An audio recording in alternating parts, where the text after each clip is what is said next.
Welcome back, guys. In this video I'm going to show you how to slow survey on Google Opinion Rewards. So you have a survey right here, new survey available.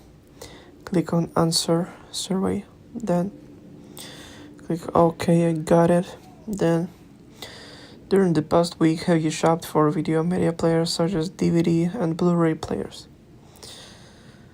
So now I'm not interested.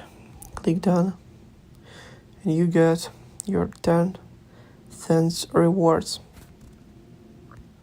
So now I have 86 cents.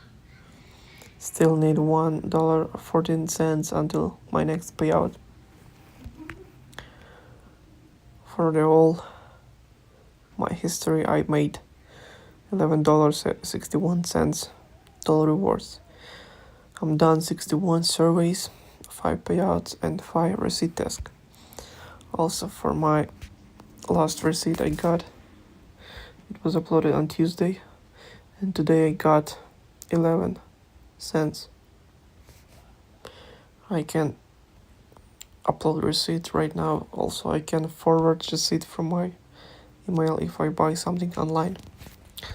So hope you guys enjoy. Thank you for watching. Please like and subscribe for more. Bye.